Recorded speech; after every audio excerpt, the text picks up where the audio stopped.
Selamat datang kembali di channel Bornet Trader. Di video kali ini saya akan menganalisa untuk beberapa saham emas dan saham obat, farmasi, dan yang di request.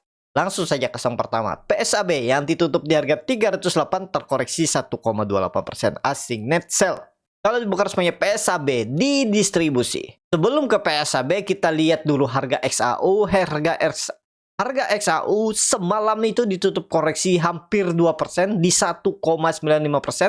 Dan pagi ini mulai rebound lagi, tapi baru rebound terbatas ya. Nah, ini yang Bapak Ibu harus ketahui juga ya. Biasanya kalau ekonomi bagus, makro bagus, mikro bagus, ekonomi dunia bagus tuh harusnya nih harga saham, harga XAU atau emas itu turun. Kenapa? Karena emas itu naik kalau biasanya ada terjadi perang atau ya ekonomi menurun. Itu biasanya ya, tapi saat ini nih saham bank naik, emas juga naik ya. Kita nggak tahu nih apa sentimennya. Mungkin ekonomi kah? Biasanya berlawanan tuh, kontra ya. Kalau saham-saham bank, saham-saham yang lain yang di luar komoditas emas itu naik, apalagi saham-saham bank itu naik, berarti ekonomi lagi baik. Harusnya harga emasnya turun. Tapi ini harga saham banknya mulai naik, emasnya tetap naik tuh ya. Ya kita lihat aja lah, ngikutin aja ya. Kalau secara teknikal ya ada potensi dia kembali mencoba all time high. Tapi kita lihat aja dulu. Kalau PSAB gimana? PSAB masih sama gambaran saya waktu itu. Kalau dia di atas 300 harusnya aman, tapi ingat Bapak Ibu ya, PSAB sekarang itu sangat berpengaruh ke harga emas. Tapi kalau nanti rilis laporan keuangannya bagus, itu bisa terbang. Ada peluang nggak dia menembus 330? Mudah-mudahan ya. Pokoknya ingat aja, sekali lagi kalau dia turun di bawah 300 tutupannya secara teknikal ya, karena dia sudah membentuk lower high, ada potensi melorot ke bawah lagi ya. Tapi kemarin bilangnya nih naik turun. Nah, ini sekali lagi lah ya. Karena nggak mungkin terus-terusan dia seperti ini. Yang seperti apa? Seperti dia jebol 300 naik nih, sempat naik kan di 29 April itu tutupan di berapa? 302. Terus jebol lagi 292, terus naik lagi. Nah, kalau seperti itu Bapak Ibu juga bisa pakai aja 292. Nah, kalau jebol itu udah pasti 90% ke bawah. Jebol 292 aja, jangan pakai 300. Kalau Bapak Ibu mau pakai low-nya ini ya. Tapi menurut saya kalau sekali lagi dia di bawah 298, 300 itu potensi ke bawah. Pokoknya mampatin aja kalau mau concon bungkus atau hot selama di atas 290 juga silahkan. Kalau mau stop loss kalau di jebol 298 di 296 juga silakan. Kita lihat dulu hari ini, kalau hari ini bisa uji 320 atau besok Jumat tutup di atas itu cukup bagus. Kenapa? Karena Bapak Ibu lihat template weekly-nya. Weekly-nya lihat volume 2 minggu tuh menurun. Ya, tapi memang lagi saya mudah-mudahan ini swing low. Jadi kalau mau ini swing low harusnya minimal bertahan di atas 300. Mau lebih bagus tembus 320. 2 hari ke depan kita kasih waktu. Mudah-mudahan bisa PSAB ya. Masih ada harapan nggak? Mudah-mudahan masih ada harapan. Lanjut. Harta yang ditutup dengan 710 muat 0,71%. Asing net buy. Kalau bukan resminya harta akumulasi. Kita lihat harta dari time frame weekly. Bapak Ibu lihat dia naik dengan low volume. Oh, masih 2 hari perdagangan ya. Belum bisa dibaca juga volumenya karena masih bisa naik volume. Kita pakai daily aja. Dailynya hammer terbalik. Sangat hati-hati. Bapak Ibu ingat waktu itu saya bilang ada potensi candle hammer terbalik panjang di tanggal 29 April itu peaknya. Setelah itu pelan-pelan turun menurut saya. Tapi ini mampu naik selama 3 hari ya. Dari 635 dia naik sampai 745. Berarti 15% dia naik. Itu aja dulu untuk harta. Kalau ditanya boleh nggak beli harta ini? Ya kalau Bapak Ibu mau, cuman support quote-nya agak jauh. Kalau menurut saya support quote-nya agak jauh. Bukan di 640 lagi, tapi bisa melorot sampai. Ini menurut saya lah ya. Kalau dia sampai jebol 680 tuh bisa melorot sampai 680. Perlu hati-hati. Harusnya bertahan di atas 700. Tiga, untuk harta kemana kalau dia bisa naik lagi? All time high, ya, bisa all time high. Mudah-mudahan. Cuman nih belum ada pola yang terbentuk. Masih sideways biasa. Menurut saya itu. Harta, kalau saya tanya mau nggak beli harta? Ada saham pilihan yang lain lebih menarik dari harta. Ibaratnya seperti itu ya. Karena secara teknikal harta juga sudah cukup tinggi. Sudah dekat all time high. Apalagi rawan harga emas tuh kembali koreksi. Jadi pertimbangan saya, tapi ini disclaimer ya. Itu aja dulu untuk harta. Lanjut, Archie yang ditutup di harga 376 terkoreksi 1,57%. Asing net sell. Kali bukan semuanya Archie akumulasi. Archie bagus dan di atas juga. Saat ini gimana Archie? Kemungkinan besar tetap pandangannya turun ya. Kalaupun bisa balik ke arah ya mentok-mentok 400 lagi dan sideways. Apakah bisa uptrend di Juni nanti kalau saham-saham uptrend? Mungkin bisa, tapi terbatas.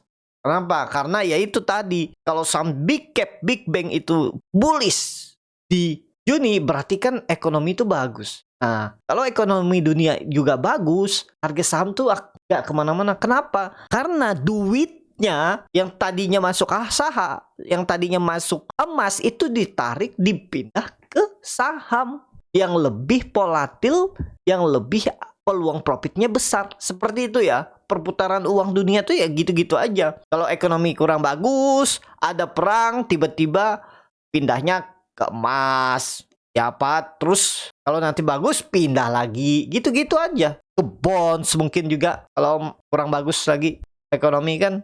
Ya seperti itulah. Ya. Jadi itu aja dulu untuk Archie. Kalau ditanya menarik nggak sekarang? Menurut saya sih kurang menarik. Tapi belum tentu turun. Ya kembali ke masing-masing kalau mau beli. Kalau saya ditanya ya saya nggak beli. Ya, kenapa alasannya terlalu tinggi? Resikonya sudah besar. Karena saya beli saham tuh mikirin resikonya dulu. Kalau resikonya, risknya kecil, teknikalnya cukup oke, broksumnya oke, baru entry. Itu aja kadang ada aja. Jadi itu ya, Archie. Lanjut. NICL yang ditutup di harga 920, muat 23,48%. Asing net buy. Ada bakal semuanya NICL akumulasi. NICL luar biasa nih. Habis bagi dividen digas lagi ya. Tapi dividennya memang kecil. Gak nyampe 2%. Jadi kemana arahnya? Uptrend nih. Kalau pandangan saya bisa uptrend. Wah dia baru habis all time high ya jauh. Tapi Bapak Ibu ingat. Saham-saham yang naiknya seperti lilin ini. Pasti ada balasannya. Tidak mungkin dia terus naik. Hati-hati Bapak Ibu. Kalau berani-berani boleh dipucuk. Kalau dia turun gimana? Respon Bapak Ibu. Ya. Kalau ditanya saya nggak mau beli lah. Ngapain? Yang peluang cut loss-nya lebih besar daripada profitnya. Tapi kan ini, kalau bilangnya pas candle, misalnya ya, tanggal 29 April ini, bilangnya peluang turunnya bisa lebih dalam. Dia naik nih. Dari 600 sampai 900, 30% dia naik. Tuh, gimana tuh responnya? Ya, seperti ini kebetulan. Tapi kalau Bapak Ibu beli di atas sini lagi, makin besar resikonya. Ya coba aja lah. Jangan takut mencoba. Kalau Bapak Ibu yakin dia terus naik, coba beli. Gak salah, di market ini gak ada yang larang. Mau beli di pucuk, di tengah, di bawah, itu kembali ke masing-masing. Karena Bapak Ibu sendiri yang punya atas uang Bapak Ibu. Mau diapain? Mau dibelikan saham apa? Itu ya. Jadi NICL mungkin bisa naik nggak? Kalau menurut saya masih bisa naik. Arah ya dia, NICL. Belum ya. Belum arah, tapi ya harusnya sih naik lagi lah. Kemana kira-kira level 1000 lah. Level 1000 ya. Biasanya psikologis bandar tuh seperti itu. Tapi belum pasti ini ya. Kita lihat aja dulu ke depan ya. NICL ya. Kalau bisa naik sampai 1000 kan lumayan juga, dikasih berapa tuh? 80 poin. Tapi disclaimer ya. Saat ini kalau mau pakai supportnya berapa? Ya supportnya yang sering disentuh. Saya biasanya cari candle yang sering menyentuh. Sama harga ya di 850 NICL. Lanjut. DKFT yang ditutup di harga 330 menguat 2,48%. Asing net sell. Kali buka resminya DKFT di distribusi. DKFT cukup bagus. Berita-berita muncul kalau Pak LKH punya saham DKFT ya. Tapi secara teknikal bagus dan bisa naik gak? Bisa. Ya ini lebih ke nikel ya. Tinggal lihat harga nikel. Kalau nikelnya mulai uptrend bagus tuh. Pokoknya ingat Bapak Ibu, 290 support harus dijaga. Jebol itu downtrend. Target kemana? Kalau menurut saya masih bisa ngangkat DKFT. Tapi disclaimer, kenapa? Pertimbangannya apa? Ini kan sudah tinggi. Karena Bapak Ibu perhatikan, Ini dia ngebase ini untuk melanjutkan kenaikan. Kenaikannya nggak mungkin cuma sedikit sampai 330. Minimal sama dengan base-nya ini biasanya. Ingat biasanya. Ya nggak usah jauh-jauh lah. Kalau dibawa ke 390 kan lumayan. 30% lagi dari harga sekarang. Enggak. 390 20% lah. 15-20%. Masih oke lah. Kalau menurut saya masih oke. DKFT. Pokoknya kalau ada koreksi ambil. Atau ya kalau nggak dikasih koreksi mau beli silakan. Tapi disclaimer ya. Harusnya menurut saya sih belum saatnya lah turun. 290 akan tetap dijaga di Mei. Mudah-mudahan ya DKFT. Itu lanjut Sido yang ditutup di harga 535 sama harga penutupan hari sebelumnya. Asing net sell. Kalau dibongkar semuanya Sido di distribusi. Sido lagi sideways. Nah ya, seperti waktu itu saya bilang ini kemungkinan besar kalau misalnya 1-2 hari ke depan koreksi itu spek buy aja deket-deket 500 karena itu potensi besar bottoming ya, habis itu sideways naik lagi. Ini sudah saya gambar ya, turun naik sideways. Mudah-mudahan Juni kalau sesuai plan ISG bullish terbang. Hanya terbang langsung jauh ya. Ya kalau dibawa sampai 700 kan lumayan juga. Ya itu untuk Sido. Lanjut KLBF yang ditutup di harga 1405 terkoreksi 0,35%. Asing net sell. Kalau bukan semuanya KLBF akumulasi. KLBF uptrend ya. Tapi kemungkinan besar ini bisa kepentok dulu. Kayaknya naiknya sudah mulai agak berat. Tapi kalau masih bisa ya paling 1500 sideways habis itu. Ya, targetnya kemana nih? Targetnya sideways. Kalau tembus 1500 bisa nggak? Bisa nanti mungkin di Juni. Mungkin di Juni. Ya. Jadi menurut saya harga sekarang kurang ideal. Kalau dekat-dekat 1300 tuh menarik spekulasi baik. Karena tadi gambarannya sideways. KLBF. Lanjut. MPXL yang ditutup di harga 122 menguat 19,6%. Asing net sell. Kalau dilihat dari broker sebenarnya MPXL akumulasi tipis. MPXL baru bangun ya, bagus nih, volume meledak. Pakai support berapa? Tetap pakai supportnya kalau saya 110. Kenapa? Karena MPXL ini terlalu volatil. Kalau kita pakai support minor 120 itu sebenarnya support. Cuman nanggung, bisa jebol. Nah, kalau dia koreksi tiba-tiba hari ini atau besok ya itu kesempatan beli. Ada potensi sideways kan? Karena sudah di atas SMA 200 ya. Sideways dulu kalau mau sebelum naik tinggi. Bisa seperti itu ya, ya. Tapi gimana kalau dia naik? Ini kan baru angkatan pertama, baru candle pertama. Boleh nggak saya beli? Boleh. Tapi ya resikonya cukup besar lah. Tergantung Bapak Ibu. Kalau mau beli pas hijau ya sekarang. Jangan nanti pas hijau udah 2-3 hari di atas sini nih. Di atas 150 baru beli mau hijau. Kalau mau hijau ya satu pas candle satu ini. Tapi tetap ada resiko ya. Tetap ada resiko. Kalau saya tetap apa? Nawar. Kecuali saya lihat pas saat market nanti buka. Bid overnya bagus, mungkin saya bisa beli di harga atas, tapi untuk scalping ya itu. Jadi itu aja dulu untuk MXPL ya. Mudah-mudahan harusnya sih lanjut, tapi ya kita lihat aja dulu respon market hari ini. Lanjut Humi yang ditutup di harga 63 menguat 23,52%. Asing net sell. Kalau dibongkar semuanya Humi akumulasi. Humi baru bangun juga ya, volume besar ini bagus. Menurut saya cukup bagus. Kenapa? Karena sudah di atas. Bapak Ibu pakai EMA 200 nih aja ya. Jangan pakai 60. EMA 200 saja. Pas kebetulan di 58. Nah itu 57, 56 buang. Kalau ada koreksi sikat tuh. Target kemana? Targetnya ya masih. Kalau melihat 72. 72 tuh sangat mungkin disentuh. Bahkan ya itu 80. 82 ini. Ya kita lihat Humi. Cuman Bapak Ibu tahu sendiri ini seperti. Ini adalah saham gorengan. Ya.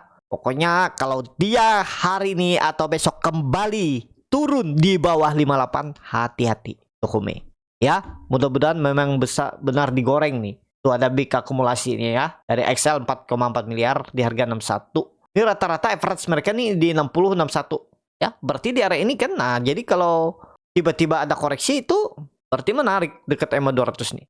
Humi. Yang terakhir, NetTP yang ditutup di harga 164 sama harga penutupan hari sebelumnya. Asing net buy. Kalau dibongkar semuanya NetTP akumulasi. Tapi belum kemana-mana ya nih di akumulasi. Tapi nggak masalah. Nih, kalau Bapak Ibu tertarik, bisa nih pakai support. Langsung saja kata nikahnya NetTP selama di atas berapa nih? Di atas 155 aman. Jangan jebol lah. Ini kalau pandangan saya dia nih sideways lagi ngumpulin barang.